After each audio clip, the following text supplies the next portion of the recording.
Bonjour, bienvenue à vous sur cette vidéo bilan couture. Je m'appelle Valentine du compte Instagram Happy as a Bee et aujourd'hui je vous présente toutes les cousettes que j'ai réalisées durant le mois de février-mars. J'étais en train de coudre une nouvelle robe et là j'avais envie de faire une pause papotage, donc je me suis dit que c'était le moment de tourner une vidéo bilan couture parce que ça fait longtemps que je suis pas venue vous montrer ce que j'avais réalisé. Alors c'est parti, on commence tout de suite par une pièce qui sort un petit peu des choses que j'ai l'habitude de faire, c'est le body Cheryl de Fibre Mood.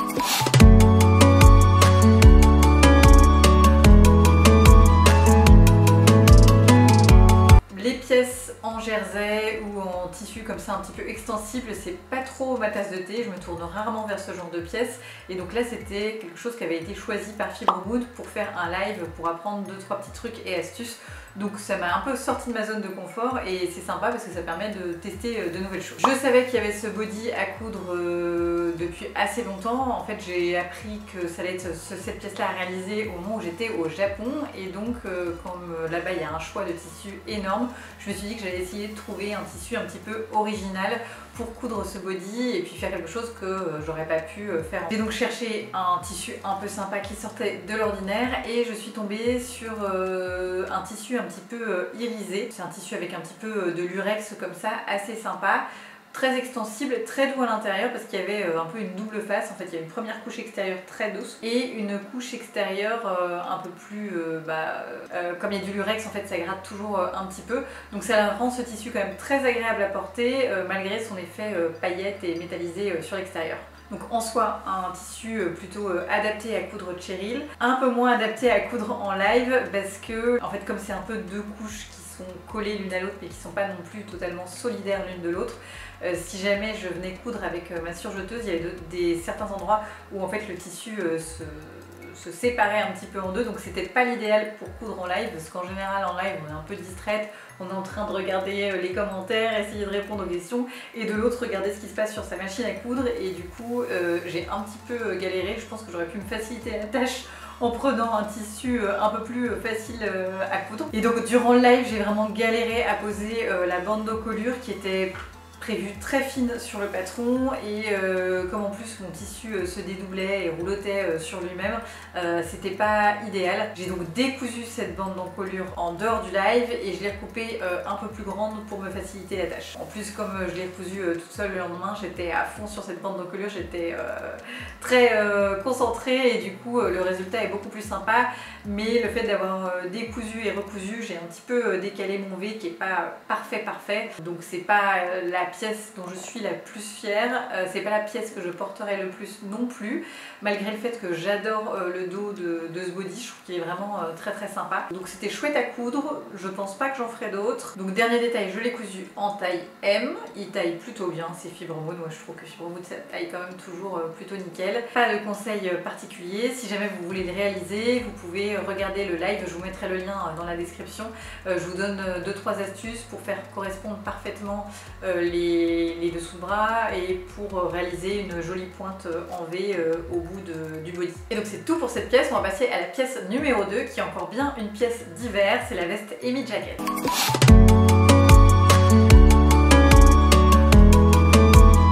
La veste Emi Jacket, c'est un patron de chez Papercut Pattern qui coûte quand même une petite fortune mais qui propose plein de petites options différentes, ce qui fait qu'il y a moyen de réaliser des vestes au style ultra différent en fonction des options qu'on choisit. J'avais donc cousu déjà une fois dans un jacquard et ça rend un effet totalement différent. Là j'avais envie de me coudre la même en moumoute. J'ai longuement hésité avant de me lancer dans ce projet parce qu'il devait être déjà mi-mars ou fin mars et je me suis dit oh le printemps va bientôt être là, c'est peut-être pas la peine de se lancer dans une veste moumoute. Et vu le temps qu'il fait en ce moment, finalement j'ai bien fait de faire cette veste moumoute.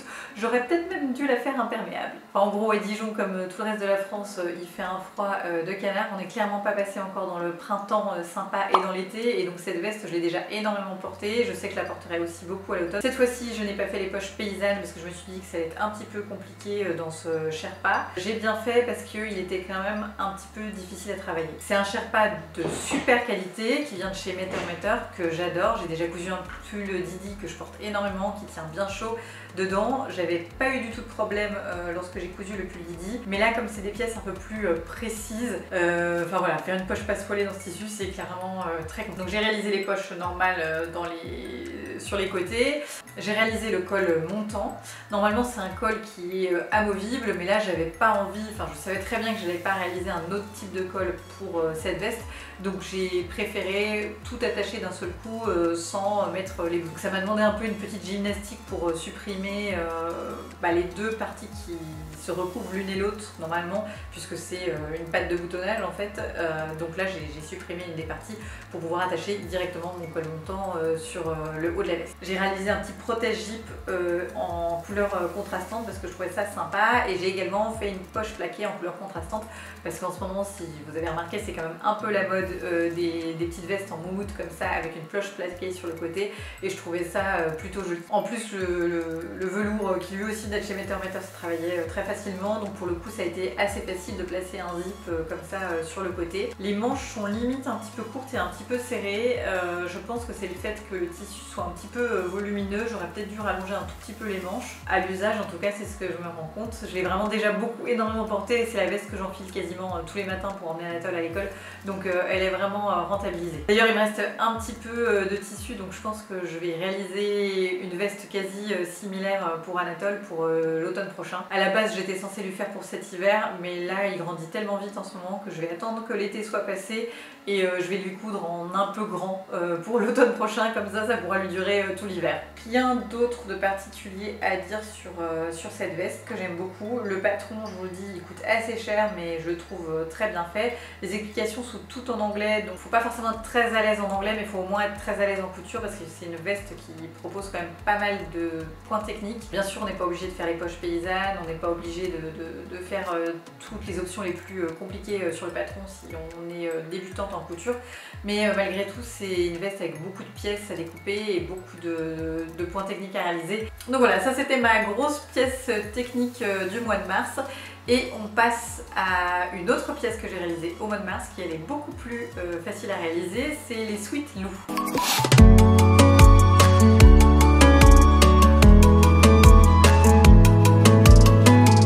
Il s'agit de quelque chose que j'ai imaginé en duo pour Anatole. Enfin non, je l'ai d'abord imaginé pour moi, et en fait comme il restait du tissu, je me suis dit que j'allais en réaliser un aussi pour Anatole. C'est un sweat de chez Jolilab. Jolilab m'a contacté début mars pour savoir si je voulais organiser avec eux un concours à l'occasion de leurs 50K followers sur Instagram, et j'ai dit tout de suite oui, puisque j'avais cousu le pantalon Suzanne et que j'avais vraiment adoré.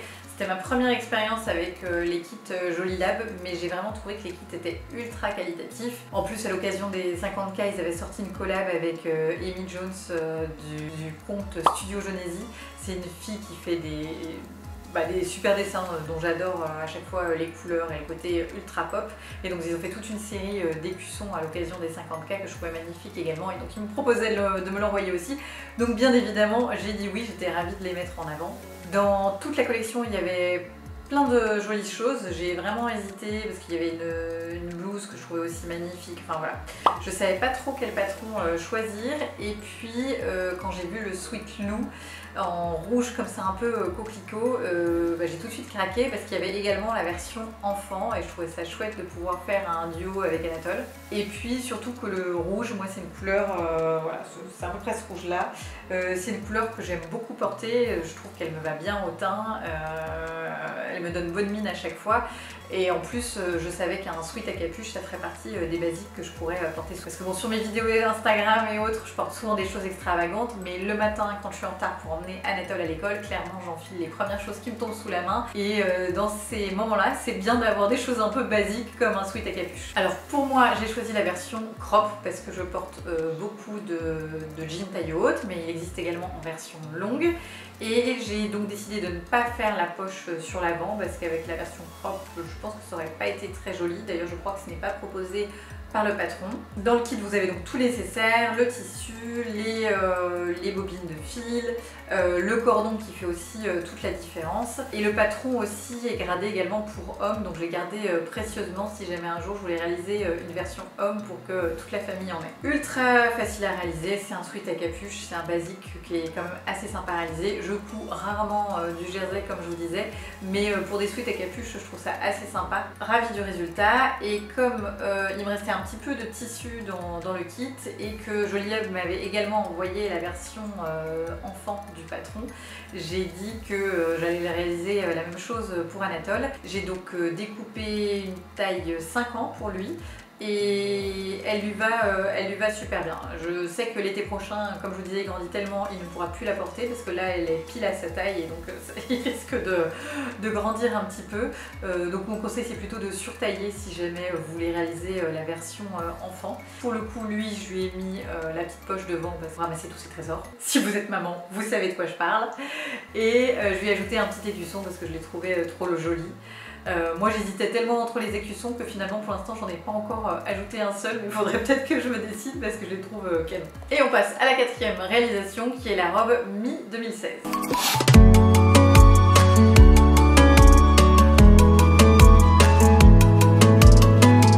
La robe mi-2016, c'est un patron américain. Vraiment, je trouve que le patron est superbe et très sympa. C'était une robe cœur, mais clairement pas la robe que j'allais porter au quotidien. Et je m'étais promis de me la coudre dans un tissu un peu plus basique et facile à porter tous les jours parce que c'est une coupe de robe que j'aime beaucoup et que celle-ci, j'avais pas trop l'occasion de la porter. Déjà la première fois, je m'étais fait la réflexion que le patron taillait un peu grand. Et cette fois-ci, je sais pas, je devrais noter ce genre d'informations ou je devrais regarder mes vidéos bilan couture avant de coudre ces pièces parce que là j'ai coupé exactement la même taille et encore une fois il est un peu trop large. Si vous faites cette robe, sachez qu'il ne faut pas hésiter à sous-tailler si vous voulez avoir une robe un peu plus moulante au niveau du torse. Alors moi j'aime pas quand c'est trop moulant, j'aime bien quand même être à l'aise, mais là pour le coup c'est un peu trop large et du coup on perd un peu le côté vraiment cintré au niveau de la taille, donc je vous conseille vraiment de sous-tailler votre robe si jamais vous voulez réaliser cette robe là. Donc je vous disais, je voulais un tissu un peu plus passe-partout pour la réaliser et en fait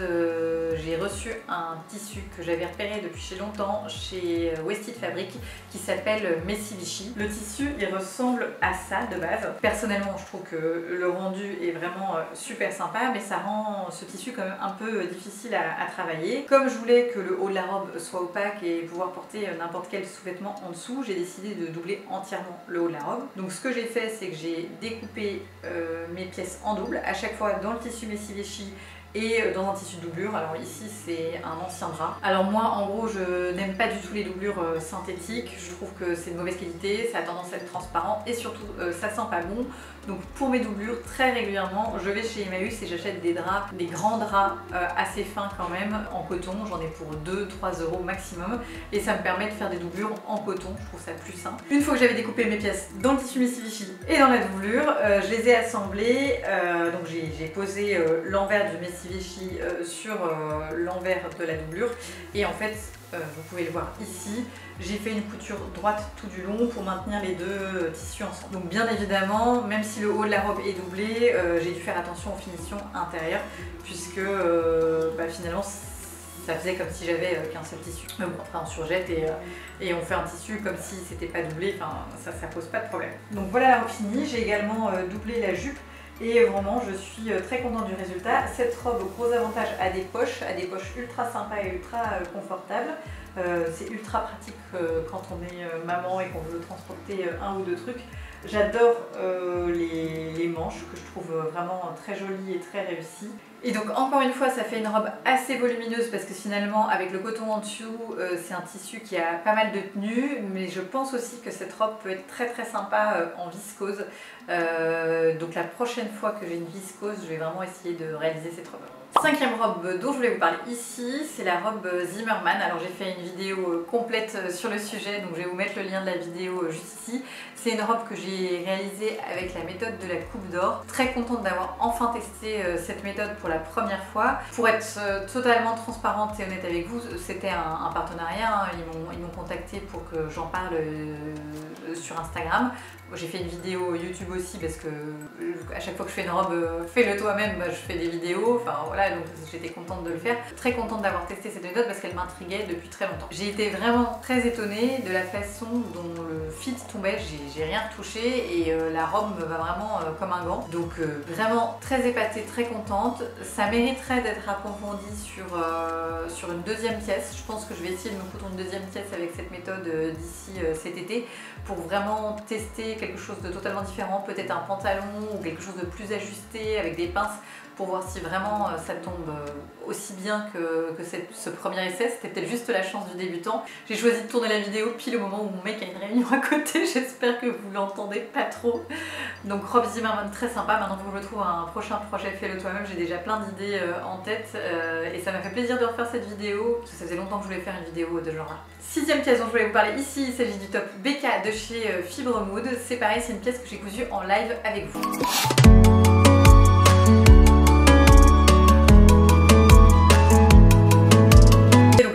Dont je voulais vous parler ici, c'est le top BK de chez Fibre Mood aussi. Et encore une fois, c'est quelque chose que j'ai cousu en live. Je vous mettrai le lien du live juste en bas si vous êtes intéressé.